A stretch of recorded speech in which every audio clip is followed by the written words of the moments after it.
Hello friend. मैं S Kumar सनबिक GS academy में आप सभी का स्वागत करते हैं। आप पीछे देख रहे हैं कि आधुनिक भारत का इतिहास और टॉपिक है, पहला टॉपिक भारत में यूरोपीय कंपनियों का आगमन। और इसका जो है हम ऑब्जेक्टिव आज कराने वाले हैं। इस टॉपिक से जितने भी ऑब्जेक्टिव होंगे आज उसको हम डिस्कशन कराएंगे। और अगर इसका जो थ्योरी देखना होगा तो ये प्ले लिस्ट में वीडियो का लिंक होगा, आप देख लीजिएगा। इसको हम वहाँ पर पढ़ा दिए हैं इस टॉपिक को। अब आज हम इसको क्या करेंगे, ऑब्जेक्टिव आज कराएंगे, ठीक। इसमें आप पहला क्वेश्चन देखिएगा कि जो सूची 1 को सूची 2 से मिलाने के लिए जो है क्वेश्चन है। फ्रेश से थोड़ा नहीं दिखाई दे रहा होगा, मैनेज कर लीजिएगा। पुर्तगाली ईस्ट इंडिया कंपनी की स्थापना जो है, कंपनियों का जो है एक तरफ जो है कंपनी के नाम और एक तरफ जो है स्थापना का क्रम दिया है। पहला है कि पुर्तगाली ईस्ट इंडिया कंपनी, तो दूसरा है ब्रिटिश ईस्ट इंडिया कंपनी, तीसरा है डच ईस्ट इंडिया कंपनी और चौथा है फ्रेंच ईस्ट इंडिया कंपनी। हम आपको उस टॉपिक में पढ़ाए थे कि कौन सा कंपनी का स्थापना कब हुआ था, ठीक। तो इस जिसमें से हम आपको बताए थे कि पुर्तगाली ईस्ट इंडिया कंपनी का स्थापना कब हुआ था, 1498 में, ठीक है। ब्रिटिश ईस्ट इंडिया कंपनी का आपको मालूम होगा कि जो है अपना 31 दिसंबर 1600 ईस्वी को स्थापना हुआ था एलिजाबेथ प्रथम द्वारा, ठीक है। और कब हुआ था, 1600 ईस्वी में, ठीक है। तो पहले आप देखिए पुर्तगाली ईस्ट इंडिया कंपनी को, ए का ऑप्शन ए, यानी ए का देखिए ए कहाँ है। अब इसमें हम मिलाएंगे कि एक का ऑप्शन ए कहाँ है, मतलब ए कहाँ कहाँ है, तो इसमें नहीं है, इसमें नहीं है, ठीक है, इसमें भी नहीं है। अगर हम चाहें तो ऑप्शन एक से भी जो है इसका आंसर आ गया। एक बार थोड़ा चेक कर लेते हैं। ये तो मान लो सही है।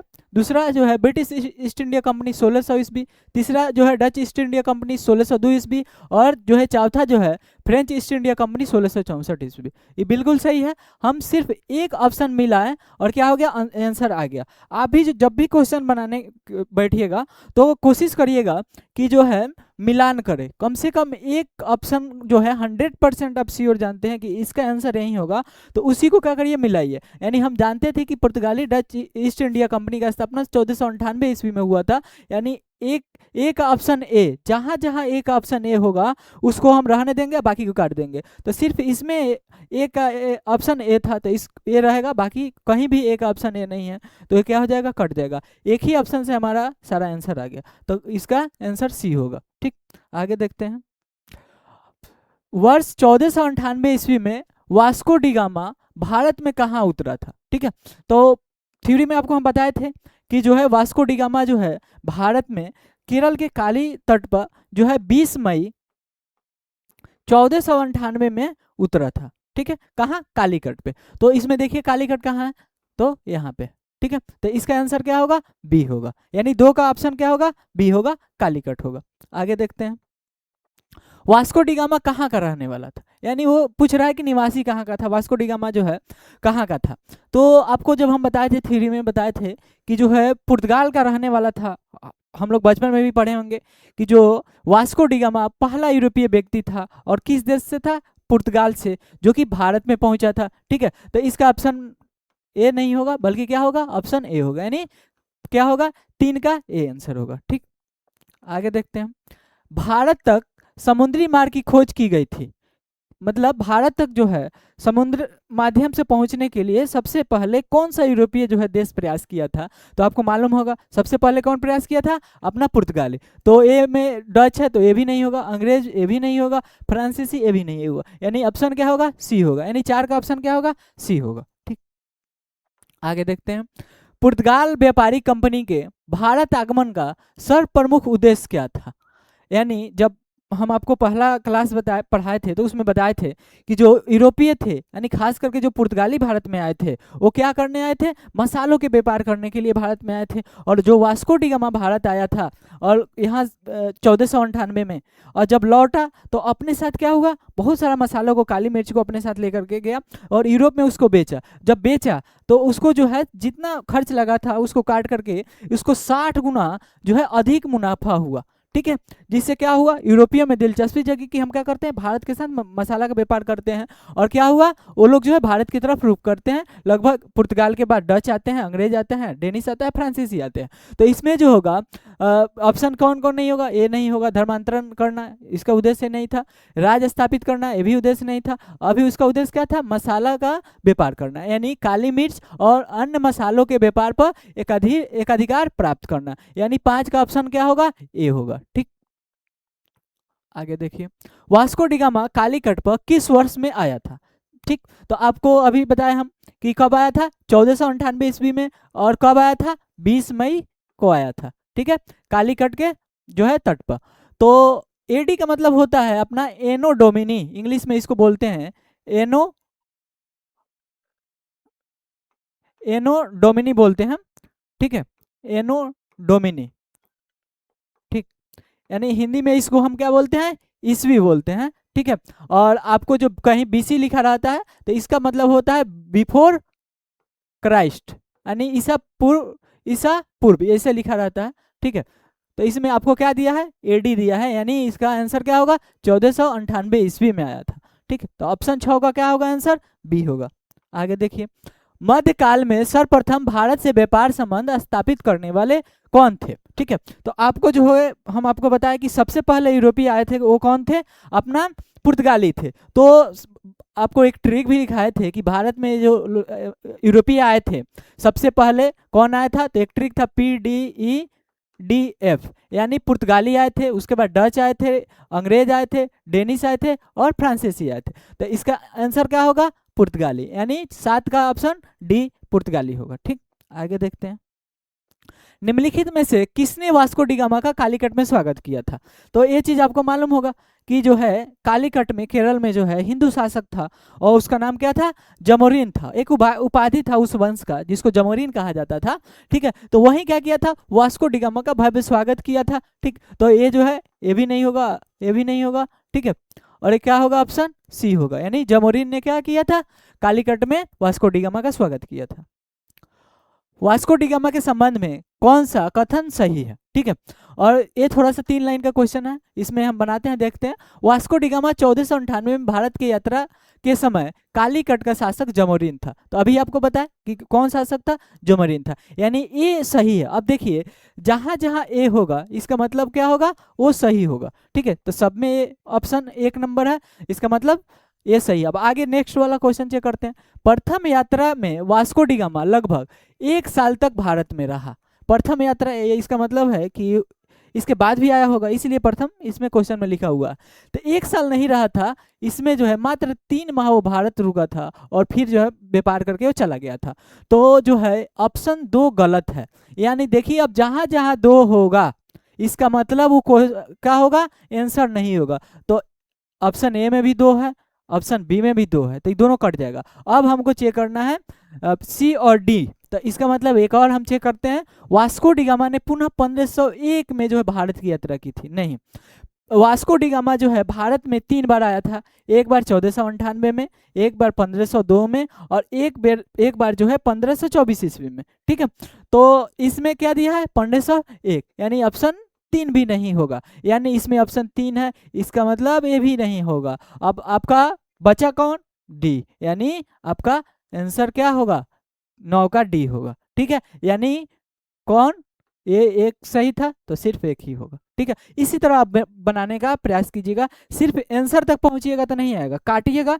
जहां भी आपको ऑप्शन दिखाई दे कोशिश करना है कि गलत चीज को ढूंढिएगा, गलत चीज ढूंढिएगा, सही अपने आप आ जाएगा। ठीक, आगे देखते हैं, सूची 1 को सूची 2 से सम्मिलित कीजिए। ठीक है, इसमें हम कोशिश करेंगे, होता क्या है जब भी ऑप्शन वाला क्वेश्चन देता है इसमें जो होता है कोशिश किया जाता है कि 100% हम इसका आंसर कौन जान रहे हैं। ठीक है, तो हम आपको बताए थे कोलंबस के बारे में, कोलंबस कहाँ का रहने वाला था, तो इटली का रहने वाला था। ठीक है, और जो है इसको स्पेन पैसा दिया था खोज करने के लिए। ठीक है, तो ये जो है इसका हम मिलाएंगे, और ये कोलंबस ही अमेरिका का खोज किया था, आपको मालूम है कब, जो है अपना 1492 में। ठीक है, तो कोलंबस कहाँ का था, अभी हम बोले इटली निवासी और स्पेन द्वारा वित्त पोषित, यानी अब 4 का 3। अब जहां जहां सॉरी 3 का ए, जहां जहां 3 का ए होगा उसको चेक करेंगे।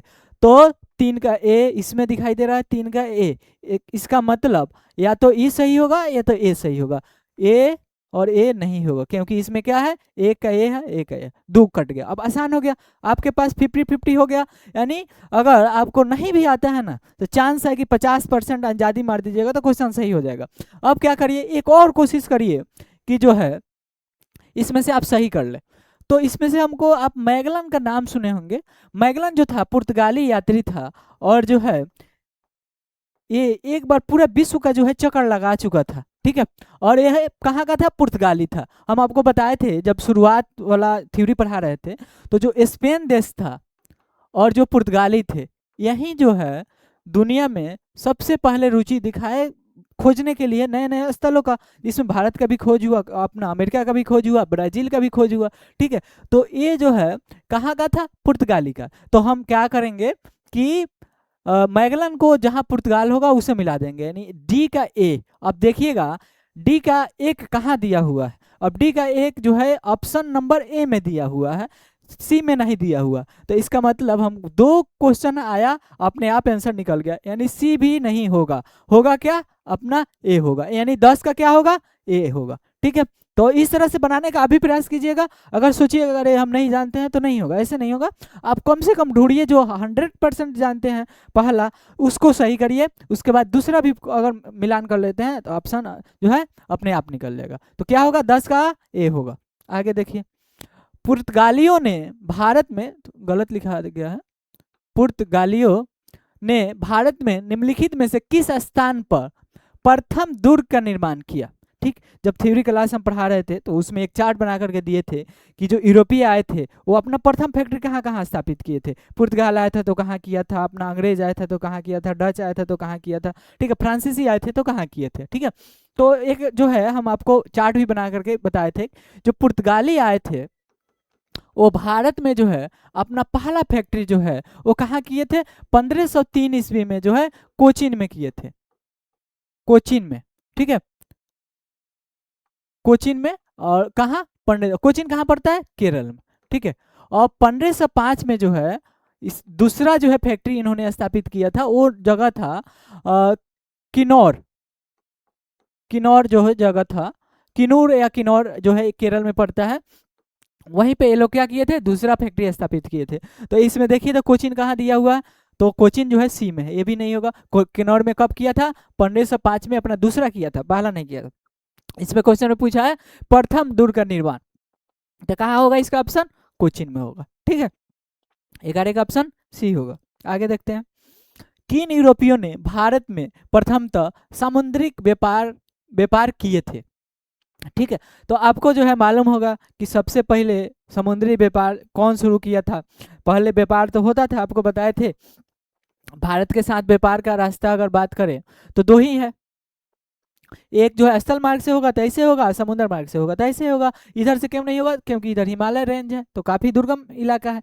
तो व्यापार पहले होता था अपना इधर से, और हुआ क्या कि आपको जो है 1453 में कुस्तुनतुनिया का जब पतन हो गया, तो इधर से जो पश्चिमी एशिया का देश है, अरब प्रायद्वीप है, वहाँ से उधर से व्यापार होता था, वो लोग टैक्स लेना शुरू कर दिए, ठीक है। जो कुस्तुनतुनिया का पतन हो गया, उस पर तुर्की जो है कब्जा कर लिया उस्मानिया साम्राज्य द्वारा, तो क्या हो गया, इधर से व्यापार जो है बंद हो गया। अब जो है यूरोपीय सोचे कि हम क्या करते हैं, समुद्री मार्ग से भारत तक पहुंचने का कोई जरिया तलाशते हैं। तो ये लोग जो है पहले पुर्तगाल आता है, कौन, वास्को डी गामा 1498 में, और वहीं जो है समुद्री माध्यम से व्यापार करके क्या होता है, यूरोप पहुंचता है। तो इसका जो है सबसे पहले समुद्रिक व्यापार कौन किया था, अंग्रेज नहीं किया था, फ्रांसीसी नहीं किया था, डच नहीं किया था, बल्कि क्या किया था, पुर्तगालियों द्वारा किया गया था। अगला देखते हैं, बंगाल की खाड़ी में समुद्री डकैती हेतु हुगली का उपयोग कौन करता था। बहुत VVI जो है क्वेश्चन है कि जब पुर्तगाली आए थे भारत में व्यापार करने के लिए, ठीक है, तो वो लोग क्या करते थे, जो है हुगली जो है अपना बंगाल में पड़ता है अभी, तो वो लोग क्या करते थे, जो है हुगली को जो है वो जो भी अगर कोई बाहर से व्यापारी यात्रा करने के लिए, व्यापार करने के लिए आता था, तो वो लोग लूट लेते थे हुगली को, वो जो आडा बनाए थे, ठीक। एक जो है कार्टेज व्यवस्था ये लोग बनाए थे, कार्टेज व्यवस्था, ठीक। कार्टेज व्यवस्था क्या था, जो भी अगर किसी को व्यापार करना होगा भारत के साथ, तो जो गोवा है, गोवा का जो वहाँ का गवर्नर था, वायसराय होता था, उसे परमिशन लेना होता था। जो भी बाहर के व्यापारी हो, चाहे भारत के जो है व्यापारी होते थे, जो जहाज के कैप्टन होते थे, वहाँ उनको जो है गोवा के जो वायसराय गवर्नर होता था उनसे पास लेना होता था, परमिशन लेना होता था। अगर वो परमिशन ले लेते थे तो उनसे जो है जहाज को उनको नहीं लूटा जाता था। अगर वो पास नहीं लेते थे तो उनके जहाज को लूट लिया जाता था। ठीक है, और जो है ये लोग जो है पुर्तगाली लोग जो है हुगली जो है, जो अभी बंगाल में पड़ता है, उसको क्या बनाए थे, लूट का केंद्र बनाए थे। तो इसका आंसर क्या होगा, डच नहीं होगा, बल्कि फ्रांसीसी नहीं होगा, अंग्रेज नहीं होगा, कौन होगा, पुर्तगाली होगा। यानी बंगाल की खाड़ी में समुद्री डकैती हेतु हुगली का प्रयोग कौन करता था, तो पुर्तगाली करता था। ठीक है, और उसमें हम आपको बताया कि कार्टेज व्यवस्था के तहत वो लोग क्या होता है, जो परमिशन लेता था उसके जहाज को नहीं लूटता था। ठीक, नेक्स्ट क्वेश्चन देखते हैं। पुर्तगाली उपनिवेश का प्रथम वायसराय भारत में कौन हुआ। ठीक है, अब हम आपको बताए होंगे उसमें तो पुर्तगाली जो वायसराय का जो पहला जो था वो 1505 से लेकर के 1509 तक, ठीक है, एक व्यक्ति था, उसका नाम था Francisco de Almeida. Francisco de Almeida, ठीक है, अल्मेडा हुआ। वो क्या था, पुर्तगाल का प्रथम वायसराय था भारत में। ठीक है, तो ये यहाँ पर देखिए अल्मेडा कौन दिया है, डियाज नहीं होगा। आपको मालूम है क्या कि जो क्या बोलते हैं ये नहीं होगा, वास्को डी गामा तो खोज ही किया था, अल्बुकर्क जो है दूसरा था। ठीक है, ये होगा अपना ऑप्शन। अल्बुकर्क जो था 1509 से लेकर के 1515 तक क्या था, वो भारत में पुर्तगाली वायसराय था, दूसरा जो है वायसराय था। इसका आंसर क्या होगा, अल्मेडा होगा। अल्मेडा के बारे में सबसे इंपॉर्टेंट पॉइंट ये है कि इसने जो है ब्लू वाटर पॉलिसी जो है शुरू किया था, ब्लू वाटर पॉलिसी। अब आपको मालूम होगा कि ब्लू जो है किसको, समुद्र को बोला जाता है। ठीक है, यानी जो है शांत जल की नीति अपनाया था ये। ठीक है, शांत जल की नीति अपनाया था। इसने बोला कि अगर भारत के जो है व्यापार पर अधिकार जमाना होगा तो हमको क्या करना होगा, समुद्र पर अधिकार जो है जमाना होगा, मतलब कब्जा करना होगा। इसीलिए इसने क्या किया, ब्लू वाटर पॉलिसी लाया, यानी शांत जल की नीति लाया। समुद्र पर क्या करते हैं, हम अधिकार जमाएंगे तो उससे जो है हम अपने आप भारत के व्यापार पर कब्जा कर लेंगे। ठीक है, तो ये कौन शुरू किया था, अल्मेडा। ठीक है, आगे, भारत में पुर्तगाली शक्ति का वास्तविक संस्थापक कौन था। बहुत वीवीआई क्वेश्चन है और बहुत बार जो है एग्जाम में क्वेश्चन पूछा हुआ है। हम आपको बताएं कि अपना जो वास्को डी गामा तो खोज किया था, बार्थोलोमे डियाज जो है ये भी खोज किया था अपना अफ्रीका का जो दक्षिणी तट है, केप ऑफ गुड होप। तो ये नहीं होगा, ये नहीं होगा। अब बचा दो ही, अल्बुकर्क या जॉर्ज ऑक्सडर्न। तो अल्बुकर्क के बारे में हम अभी आपको बताया कि ये जो था भारत में दूसरा जो है वायसराय था 1509 से लेकर के 1515 तक। ये क्या था, भारत में दूसरा पुर्तगाली वायसराय था। और ये क्या किया कि जो है भारत में 1510 ईस्वी में जो है एक शासक था कर्नाटक में ही, उसका नाम था अपना यूसुफ आदिल शाह। यूसुफ आदिल शाह, आदिल शाह। ठीक है, और वो जो बीजापुर का शासक था, बीजापुर का शासक था यूसुफ आदिल शाह, कर्नाटक में ये क्षेत्र पड़ता है। ठीक है, वहीं का शासक था यूसुफ आदिल शाह। उससे क्या किया, ये जो है युद्ध में गोवा को जीता। ठीक है, और क्या किया, गोवा पर कब्जा कर लिया, यानी भारत में जो है गोवा पर अधिकार किया कौन, अल्बुकर्क। दूसरा इसने एक नीति लाया था, भारतीय महिलाओं से इसने जो है शादी करने का जो है पॉलिसी जो है लाया था ये। ठीक है, कि अगर हमको पुर्तगालियों को अस्थायी घर चाहिए तो हम क्या करते हैं, यहाँ की महिलाओं से अगर शादी करते हैं तो क्या होगा, हमको रहने के लिए एक अस्थायी जो है परमानेंट जगह मिल जाएगा। तो दूसरा नीति ये लाया था कौन, अल्बुकर्क। ठीक है, तो इसी को जो है भारत में जो है पुर्तगालियों को वास्तविक संस्थापक माना जाता है। सोचिए, गोवा जो है ये जो है जीता, क्या बोलते हैं, बीजापुर के जो शासक थे यूसुफ आदिल शाह, जिस पर आदिल शाही वंश का जो है शासन चल रहा था, जिसमें यूसुफ आदिल शाह उस समय क्या था, शासक था। उसी से क्या हुआ कि ये जो है बीजापुर को जीता था 1510 में। अब मतलब बीजापुर को नहीं जीता था, इसी के अंतर्गत गोवा आता था, उससे क्या हुआ था, गोवा को जीता था। ठीक है, तो इसका आंसर क्या होगा, अपना 15 का बी होगा। ठीक, निम्नलिखित में से कौन कलकत्ता का संस्थापक था। और ये जो है आप नाम भी सुने होंगे, एक कलकत्ता जो है उस समय जगह होता था सूता नदी, एक जगह था बंगाल में।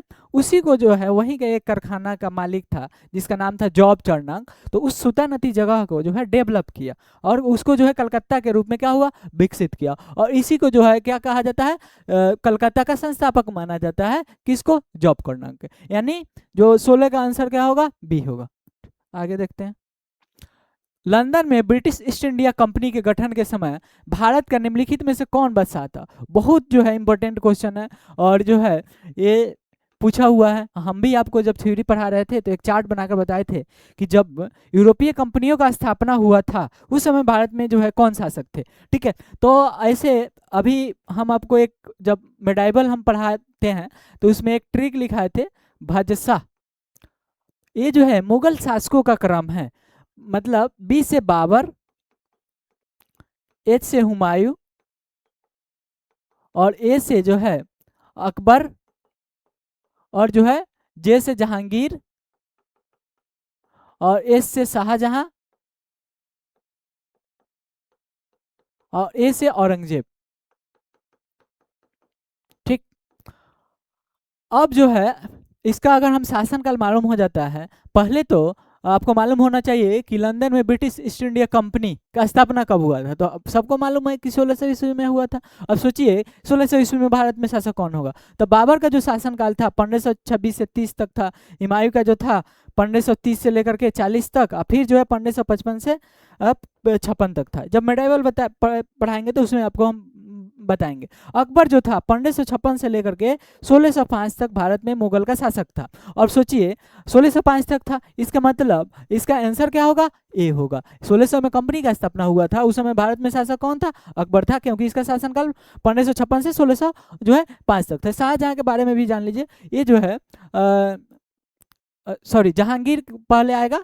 तो जहांगीर जो था 1605 से लेकर के 1627 तक था। उसके बाद जो है अपना शाहजहां आएगा। शाहजहां का जो शासनकाल था 1628 से लेकर के अपना 1658 तक था। ठीक है, उसके बाद जो है औरंगजेब आता है 1658 से लेकर के 1707 तक ये मुगल का शासक रहता है। अगर शासकों का क्रम हमको मालूम हो जाएगा तो क्या बोलते हैं, ब्रिटेन में कोई काम होगा, चाहे भारत के साथ कोई व्यापार होता था तो कंपेयर करके पूछेगा तो बन जाएगा। ठीक है, आगे देखते हैं। किस मुगल सम्राट के काल में इंग्लिश ईस्ट इंडिया कंपनी ने भारत में सर्वप्रथम कारखाना स्थापित किया था। किस मुगल सम्राट के काल में इंग्लिश ईस्ट इंडिया कंपनी ने भारत में प्रथम कारखाना स्थापित किया था। ठीक, अब देखिए अंग्रेज कब आए थे भारत में, 1608 में। और कौन आया था, हॉकिंस आया था। ठीक है, और उस समय कौन शासक होगा, 1608 में आया था। तो अभी हम आपको बताया कि जहांगीर का जो शासनकाल था वो कब से कब तक था, 1605 से लेकर के 1627 ईस्वी तक था। ठीक है, किसका, जहांगीर का शासनकाल। यानी 1608 में कौन होगा, तो जहांगीर होगा। ठीक है, ये नहीं होगा, ये नहीं होगा, ये नहीं होगा, बल्कि जहांगीर होगा। यानी प्रथम जब कारखाना स्थापित किया, अब हम आपको बताया कि भारत में आया कब था, हॉकिंस आया था 1608 में। लेकिन ये जो है कंपनी का स्थापना कब हुआ, पहले ये मालूम होना चाहिए। ठीक, प्रथम कारखाना कब स्थापित हुआ, तो अस्थाई कारखाना अंग्रेजों का जो है वो 1613 ईस्वी में हुआ था। ठीक है, अस्थाई जो हुआ था, अस्थाई अंग्रेजों का कारखाना 1611 में हुआ था, मछलीपट्टनम में हुआ था, मछलीपट्टनम। ठीक है, ये पड़ता है आंध्र प्रदेश में। ये लोग जो है अस्थाई कंपनी का स्थापना किए थे। लेकिन परमानेंट कंपनी का स्थापना, अस्थाई कंपनी का स्थापना 1613 में अंग्रेजों द्वारा सूरत में यानी गुजरात में किया गया था। ठीक है, तो याद रखिएगा अंग्रेजी ईस्ट इंडिया कंपनी की भारत में प्रथम अस्थाई कारखाना कंपनी कहाँ बैठाया गया था, सूरत में, गुजरात में। कब, 1613 ईस्वी में। तो उस समय शासक भारत में कौन होगा, तो हम अभी आपको बताया कि जहांगीर का शासनकाल 1605 से 1627 तक था। इसका मतलब इसका आंसर क्या होगा, बी होगा, 18 का बी होगा। ठीक, आगे देखते हैं कि भारत में 1613 ईस्वी में अंग्रेजों ने अपनी पहली फैक्ट्री कहाँ स्थापित की थी। अभी हम आपको बताएं कि कहाँ स्थापित किया था, सूरत में। कब, 1613 में। ठीक है, और एक ऐसा था अस्थाई फैक्ट्री था। ठीक है, अस्थाई, अंग्रेजों का प्रथम अस्थाई फैक्ट्री सूरत में, गुजरात में हुआ था। आगे, कैप्टन हॉकिंस के संदर्भ में निम्नलिखित कथनों में से कौन सा सही है। ठीक है, जो हॉकिंस के बारे में हम आपको बताए होंगे कि प्रथम अंग्रेज जो है दूत जो है बन करके हॉकिंस आया था, जेम्स प्रथम का दूत बन करके 1608 में। उस समय में शासक भारत में कौन था? जहांगीर था। तो 1611 में जेम्स प्रथम के दूत के रूप में भारत आया था। तो जो है जेम्स प्रथम के दूत के रूप में तो आया था, ये बात सही है, लेकिन 1611 में नहीं आया था, बल्कि कब आया था? 1608 में आया था। आई रहा कब था? 1608 से लेकर के 1611 में। ठीक है, तो ये जो है पहला क्वेश्चन क्या है अपना? गलत है। ठीक है, 1611 नहीं बल्कि 1608 होगा। तब देखिए इसमें आपको पूछ रहा है कि कौन सही है, तो एक गलत हो गया, तो जहां जहां एक होगा इसका मतलब आंसर ये नहीं होगा, आंसर ये भी नहीं होगा। ठीक है, अब कोशिश करते हैं दूसरा। यह तुर्की भाषा का बहुत अच्छा जो है ज्ञाता था। जो है हॉकिंस के बारे में सबसे बड़ी विशेषता ये है कि तुर्की भाषा जानता था, अरबी जानता था, फारसी जानता था, अंग्रेजी भी जानता था। जब ये भारत में आया उस समय जहांगीर, देखिए ये 1608 में आया, कहाँ पहुंचा? सूरत में पहुंचा। ठीक है, और जो है 1609 में वो जो है कहाँ पहुंचता है? जहांगीर के जो है दरबार में। और कहाँ दरबार में? तो आगरा पहुंचता है। जहांगीर के आगरा दरबार में पहुंचता है कौन? हॉकिंस। जब हॉकिंस पहुंचता है तो जहांगीर से जो है अपना जो है तुर्की भाषा में बात करता है। जहांगीर जो है खुश हो जाता है और उसको क्या करता है? बहुत सारा उपाधि देता है। इंग्लिश खां, इंग्लिश खां चाहे फिरंगी खां, इसको जो है इंग्लिश खां या फिरंगी खां की क्या करता है? उपाधि देता है। ठीक है, और साथ ही साथ इसको 400 मनसब का पद देता है। मनसब का पद। ठीक है, मनसब का पद उस समय मुगल का प्रशासनिक पद होता था। ठीक है, उससे जितना बड़ा मनसब होता था उतना ही बड़ा वो अधिकारी समझाता था, प्रशासनिक अधिकारी समझा जाता था मुगल के समय में। तो ये जो अपना जहांगीर था वो चाहता था कि जो हॉकिंस है वो भारत में ही रुक जाए, इसलिए उसने क्या किया? इसको उपाधि भी दिया इंग्लिश खा फिरंगी खा की, और 400 का मनसब भी दिया। और साथ ही साथ एक और सबसे बड़ी विशेषता, अर्मेनिया की कोई जो है राजकुमारी थी, उससे इसका शादी करा दिया। किसका? हॉकिंस का। ठीक है, फिर भी जो है ये भारत में नहीं रुकता है, और कब जो है 1611 में लौट जाता। और ये जो है जब भारत में आया था तो जेम्स प्रथम का दूत बन के आया था भारत के साथ व्यापार करने के लिए, परमिशन लेने के लिए जहांगीर से, लेकिन जो है ये खाली हाथ लौटता है, परमिशन नहीं ले पाता है। ठीक है, बाद में दूसरा बार जो है थॉमस रो आता है 1615 से 1619 में, वो जो है भारत में परमिशन ले पाता है अस्थायी फैक्ट्री बैठाने का। ठीक है, और तो ये जो है रहा किसके बारे में? हॉकिंस के बारे में। इसमें जो है तुर्की भाषा का बहुत अच्छा ज्ञाता था। अभी हम आपको बताया कि भाषा जो है जानता था, तो इसका जो है 2 नंबर सही है। इसका मतलब आंसर क्या होगा? केवल 2 होगा, सी नहीं होगा। ठीक है, तो 20 का डी यानी केवल 2। ठीक, आगे देखते हैं। निम्नलिखित यूरोपीय व्यापारिक कंपनियों में से किसने सूरत में सर्वप्रथम अपना कारखाना स्थापित किया? ठीक है, तो 1613 में हम आपको बताएं कि अंग्रेज क्या किया था? सबसे पहले जो है अपना फैक्ट्री स्थापित किया था। कहाँ?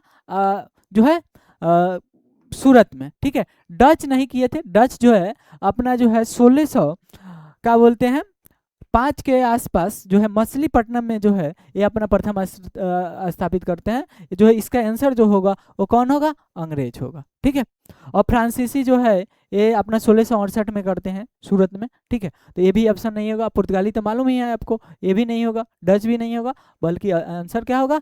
अपना बी होगा, 21 का B. British East India Company ने बम्बई किससे लिया था? बहुत इंपॉर्टेंट क्वेश्चन है, वीवीआई मानिए इसको। ठीक है, कि ब्रिटिश ईस्ट इंडिया कंपनी ने बम्बई किससे लिया था? तो हुआ क्या था कि ब्रिटिश राजकुमार था, उसका नाम था चार्ल्स द्वितीय। चार्ल्स द्वितीय जो है उस बम्बई का सॉरी का ब्रिटिश का राजकुमार था। ठीक है, और पुर्तगाली राजकुमारी थी, उसका नाम था पुर्तगाली राजकुमारी, उसका नाम था कैथरीन बेंगरी, कैथरीन। ठीक है, हुआ क्या कि 1661 ईस्वी में जो है ब्रिटिश राजकुमार चार्ल्स द्वितीय का विवाह किससे हो गया? कैथरीन से हो गया। ठीक है, जब विवाह हो गया तो आपको मालूम है कि भारत में पुर्तगाली आए थे। ठीक है, डच आए थे, अंग्रेज आए थे, डेनिश फ्रांसीसी, और सब चला गया, रुका कौन? अपना अंग्रेज ही रुका। ठीक है, तो हुआ क्या कि पुर्तगाल जब ये विवाह हुआ, तो विवाह होता है तो क्या होता है? संबंध अच्छे हो जाते हैं। अब इसमें सबसे बड़ी विशेषता हुआ क्या कि जो राजकुमार था पुर्तगाल के पास क्या था? बम्बई था। ठीक है, बम्बई दहेज स्वरूप किसको दे दिया? अपना चार्ल्स द्वितीय को दे दिया। जब चार्ल्स द्वितीय ब्रिटेन का जो है राजकुमार को मिल जाता है बम्बई, ठीक है।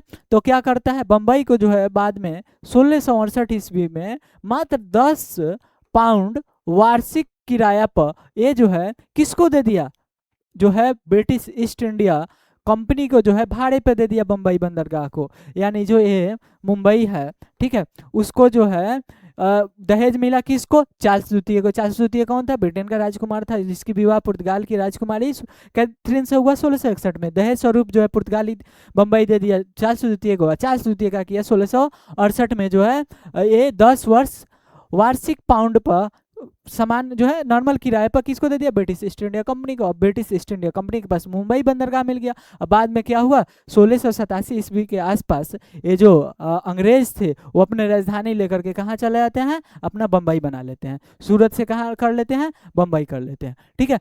तो इसका आंसर क्या होगा कि ब्रिटिश ईस्ट इंडिया कंपनी ने बम्बई किससे प्राप्त किया था, तो पुर्तगालियों से प्राप्त किया था। डचों से नहीं, फ्रांसीसी से नहीं, डेनिश से नहीं, बल्कि पुर्तगालियों से प्राप्त किया था। आगे देखते हैं, कर्नाटक युद्ध किन किन के जो है मध्य लड़ा गया था, ठीक है। तो कर्नाटक युद्ध जो है उसको आंग्ल कर्नाटक युद्ध के नाम से भी जाना जाता है। अंग्रेजों और जो है फ्रांसीसियों के बीच में लड़ा गया था और इसको कर्नाटक युद्ध के नाम से जाना जाता है। 3 कर्नाटक युद्ध हुए थे, 1, 2 और 3, ठीक है। पहला जो हुआ था 1746 से लेकर के 48 के बीच में हुआ था। दूसरा हुआ था 1749 से लेकर के 54 तक, और तीसरा जो हुआ था 1758 से लेकर के 1763 तक, ठीक है। और इसमें 3 संधि याद भी रखना है आप लोगों को, जो है एक ट्रिक है, ए पा पे, ठीक है। ए से होता है एक्स ला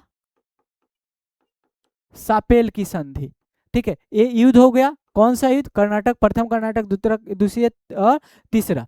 और संधि जो है कौन सा होता है, पहला कर्नाटक युद्ध में होता है एक्सला सापेल की संधि, दूसरा में होता है पांडिचेरी की संधि, ठीक है, और तीसरा में होता है पेरिस की संधि, ठीक है, पेरिस की संधि, ठीक है। और ये जो तीसरा युद्ध हुआ था इसको सप्तवर्षीय युद्ध के नाम से भी जो है जाना जाता है, ठीक है। जब हम आपको डिटेल पढ़ाएंगे थ्योरी तो उसमें जो है आपको बताए होंगे, ठीक। ऐसे मेरा ऑफलाइन क्लास चलता है तो उसमें जो है ये सारे टॉपिक पढ़ा दिए हैं और इसका जो हम ऑब्जेक्टिव जो है आप लोगों के बीच ला रहे हैं और हम कोशिश कर रहे हैं कि थोड़ा सा जो है कंसेप्ट भी आपको जो है थ्योरी भी इसमें पढ़ा दे, ठीक है। तो याद रखना है कि जो 3 आंग्ल कर्नाटक युद्ध हुआ था, अंग्रेजों और फ्रांसीसियों की लड़ाई तो हो रहा था यहाँ पे भारत के साथ, लेकिन ये जो दोनों जो है अंग्रेज और फ्रांसीसी स्पष्ट रूप से अप्रत्यक्ष रूप से लड़ रहे थे, ठीक है।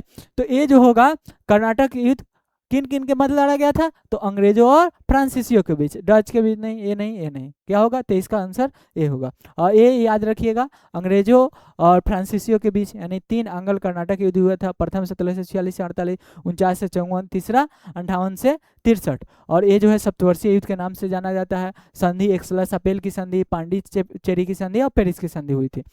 आगे देखते हैं, भारत में फ्रांसीसियों ने अपना सबसे पहला कारखाना निम्न स्थानों में लगाया था। अब आपको मालूम होगा कि जो फ्रांसीसी आए थे वो भारत में कब आए थे, अपना कंपनी का स्थापना हुआ था 1664 में, भारत में 1664 में आए थे। और ये जो कंपनी भारत में प्रथम स्थापना किए थे वो 1668 में किए थे, और कहाँ किए थे, सूरत में किए थे, ठीक है। यानी फ्रांसीसियों ने भारत में अपनी पहली कारखाना कहाँ स्थापित किया था, 1668 में सूरत में, ठीक है। सूरत कहाँ पड़ता है, गुजरात में पड़ता है, ठीक है।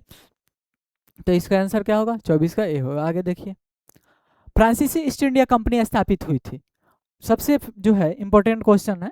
हम आपको बताया कि फ्रांसीसी ईस्ट इंडिया कंपनी की स्थापना कब हुई थी, 1664 ईस्वी में हुई थी। और उस समय में वहाँ का सम्राट कौन था, तो जो है लुई 14वां जो है उस समय जो है शासक था, और उसी का एक मंत्री था जिसका नाम था कोलबर्ट, ठीक है।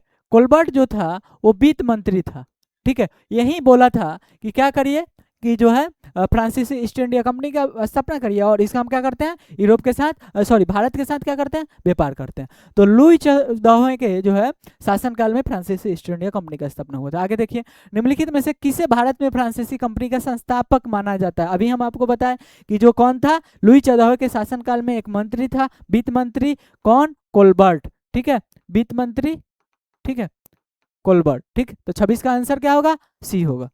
आगे देखिए, डच ईस्ट इंडिया कंपनी ने किस वर्ष अपने फैक्ट्री जो है पटना में स्थापित किया था? और आपको मालूम होगा कि डच ईस्ट इंडिया कंपनी का स्थापना जो है कब हुआ था? ठीक है, थ्योरी में हम आपको बताए थे। और ये भारत में जो है खास करके बिहार में पूछ रहा है, पटना में जो है। और बिहार के एग्जाम के लिए इंपॉर्टेंट है कि डचों ने पटना में अपनी पहली फैक्ट्री कब स्थापित की थी? तो जो है 1632 ईस्वी में जो है ये लोग कहाँ स्थापना किया था? पटना में अपनी फैक्ट्री स्थापित किया था। आगे देखते हैं। निम्नलिखित यूरोपीय शक्तियों में ने भारतीय व्यापार में समय प्रवेश किया। अब आपको मालूम होगा कि सबसे पहले भारत में कौन यूरोपीय आए थे, उसके बाद जो है कौन आया था। तो एक ट्रिक हम आपको अभी बताए थे, PDEDF। क्या करना है, याद रखना है। P से पुर्तगाली, D से डच, E से अंग्रेज, D से डेनिश, F से फ्रांसीसी। यानी पहले P पुर्तगाली, यानी अब आप चेक करिएगा कि पहले 4 कहाँ है। जहाँ 4 होगा इसका मतलब क्या होगा, वहीं से आंसर होगा। 4 होगा यानी पहले पुर्तगाली आया होगा। ठीक है, अब देखिए 4 कहाँ है, बस मात्र एक ऑप्शन में इसको काट दीजिए, आंसर अपने आप। लेकिन एक बार और एक चेक कर लीजिए, पुर्तगाल के बाद डच आया था, तो 4 के बाद कौन होगा, दू होगा। 4 के बाद दू होगा। देखिए 4 के बाद दू कौन ऑप्शन में है, बी में है। एक और चेक कर लेते हैं। ठीक है, और डी के बाद ई मतलब अंग्रेज आया था, अंग्रेज यानी दू के बाद क्या होगा, एक होगा। ठीक है, उसके बाद जो है कौन आए थे, अपना फ्रांसीसी आए थे, तो फ्रांसीसी यानी 3, यानी 4 2 1 3। देखिए 4 2 1 3 का ये हो गया ऑप्शन। ठीक है, 28 का बी। आगे देखते हैं। उस क्षेत्र की पहचान करें जहां से यूरोपवासियों को सर्वोत्तम जो है सोरा और अफीम प्राप्त होता था। देखिए बंगाल बिहार वाला जो ये रीजन था, ठीक है, उसमें सबसे अधिक जो है सोरा का जो उत्पादन होता था वो कहाँ से होता है, सोरा और अफीम का, वो बिहार से होता था। ठीक है, तो ए 29 का ऑप्शन क्या होगा, ए होगा, यानी जो है बिहार होगा। ठीक है, आगे देखिए। अंग्रेजी शासन काल में भारत का कौन सा क्षेत्र अफीम उत्पादन हेतु प्रसिद्ध था? अभी हम आपको बताएं कि अफीम उत्पादन हेतु कौन, बिहार। तो 30 का ऑप्शन ए होगा। चलिए आगे देखिए। एक है कि एक्सला सापेल 1718 की संधि के संदर्भ में निम्नलिखित कथनों में से कौन सा सही है? तो ये जो प्रथम कर्नाटक की युद्ध की जो है की समाप्ति हुई थी, मालूम है, अभी आपको बताए थे।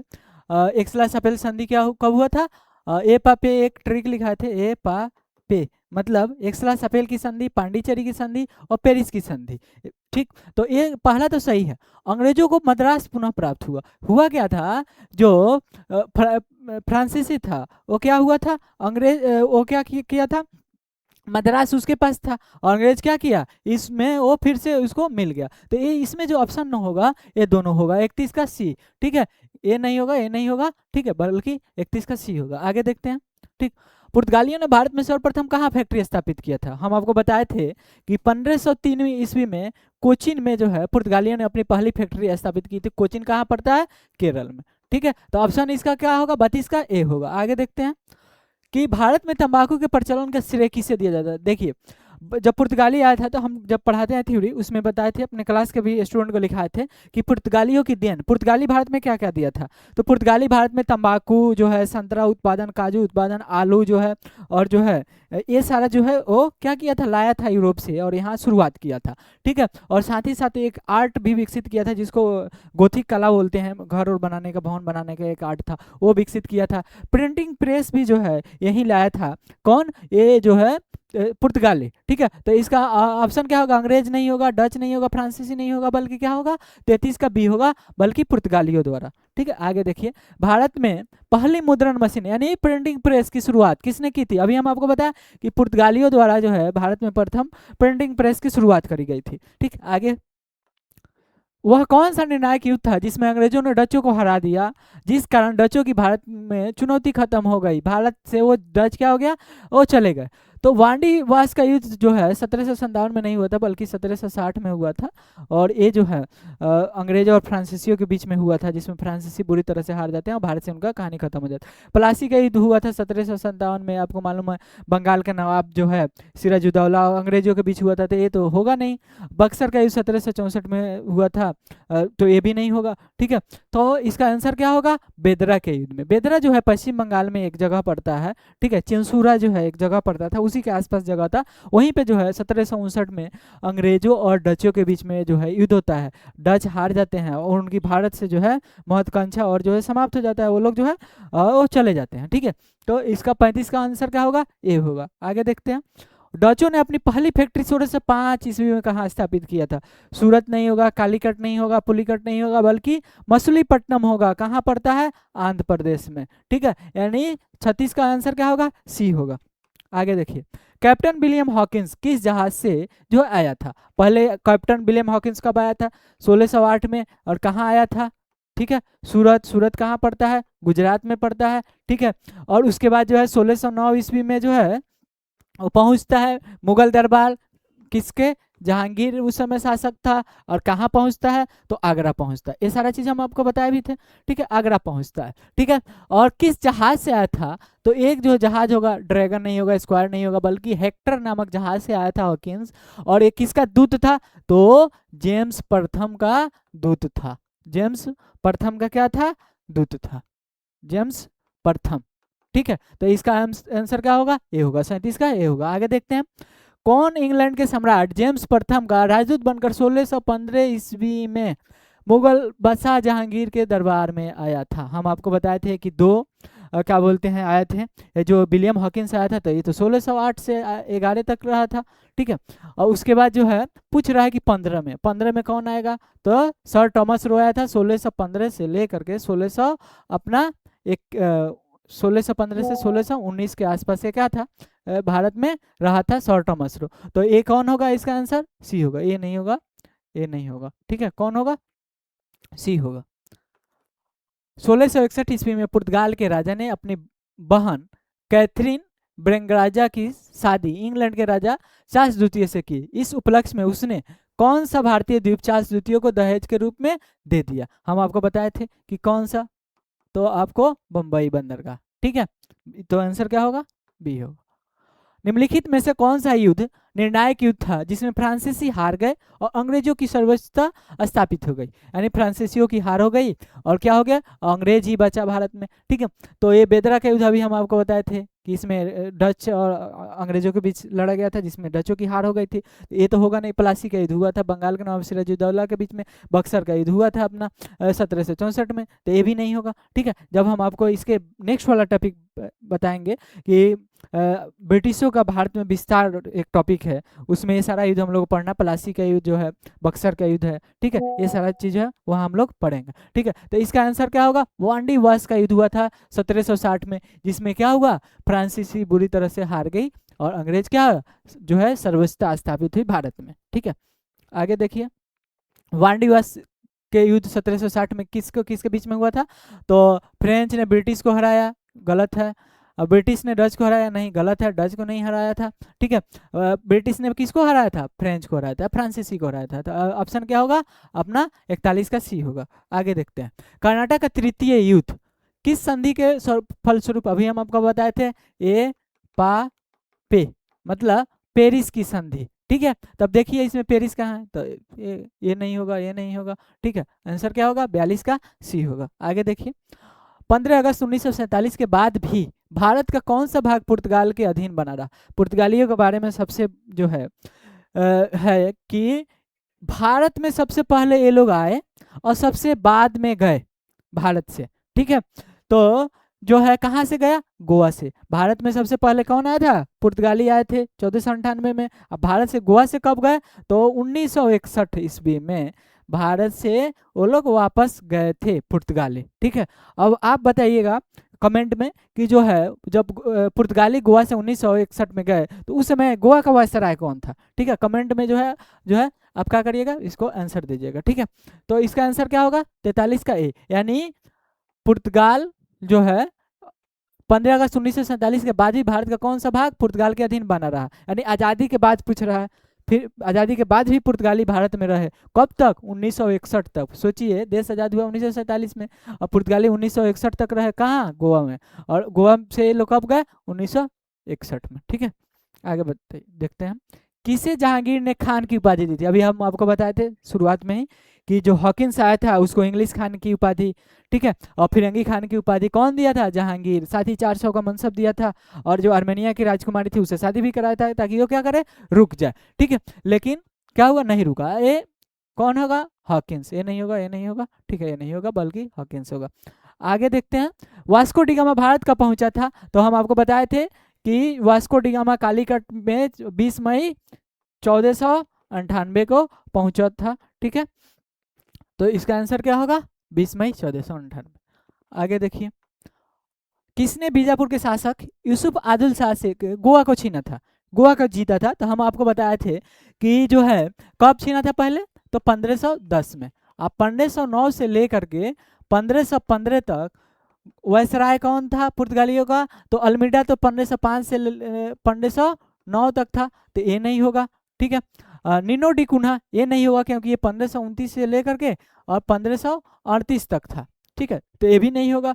अल्बुकर्क के बारे में बताए थे हम आपको कि कब था, ये 1509 से 1515 तक था, और यही क्या किया था 1510 में यूसुफ आदिल शाह से गोवा को जो है जीता था, छीना था। ठीक है, और इसे ही क्या होता है, भारत में पुर्तगालियों का वास्तविक संस्थापक माना जाता है। तो 46 का क्या होगा? सी होगा। आगे देखते हैं कि 1530 ईस्वी में किस पुर्तगाली गवर्नर ने राजधानी कोचीन से गोवा स्थानांतरित की? ठीक है, 1530 ईस्वी में किस पुर्तगाली गवर्नर ने राजधानी कोचीन केरल से गोवा ट्रांसफर किया था?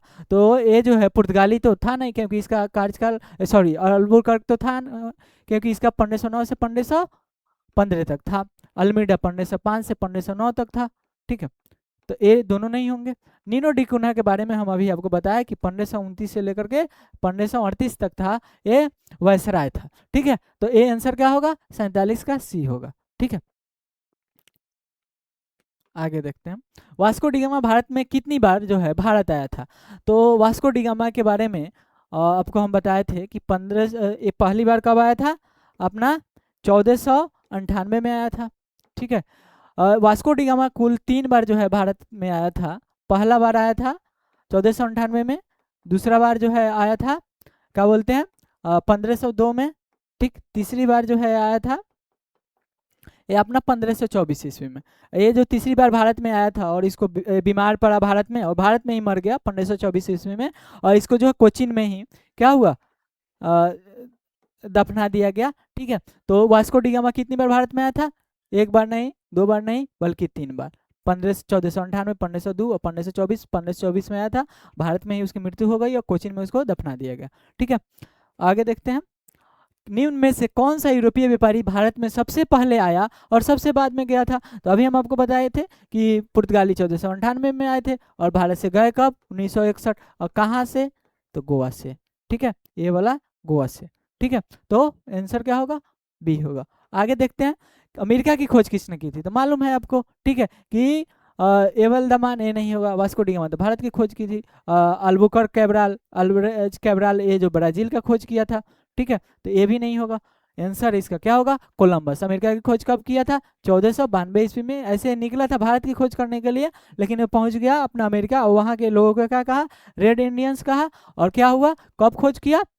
और 1492 में कोलंबस ने अमेरिका की खोज की। ठीक है, तो ये था अपना आज जो है ऑब्जेक्टिव 50 क्वेश्चन किसका? अपना भारत में यूरोपीय का आगमन। ठीक है, अगर आप लोग को अच्छा लगा होगा तो कमेंट कीजिएगा कि हम आगे भी क्या करेंगे।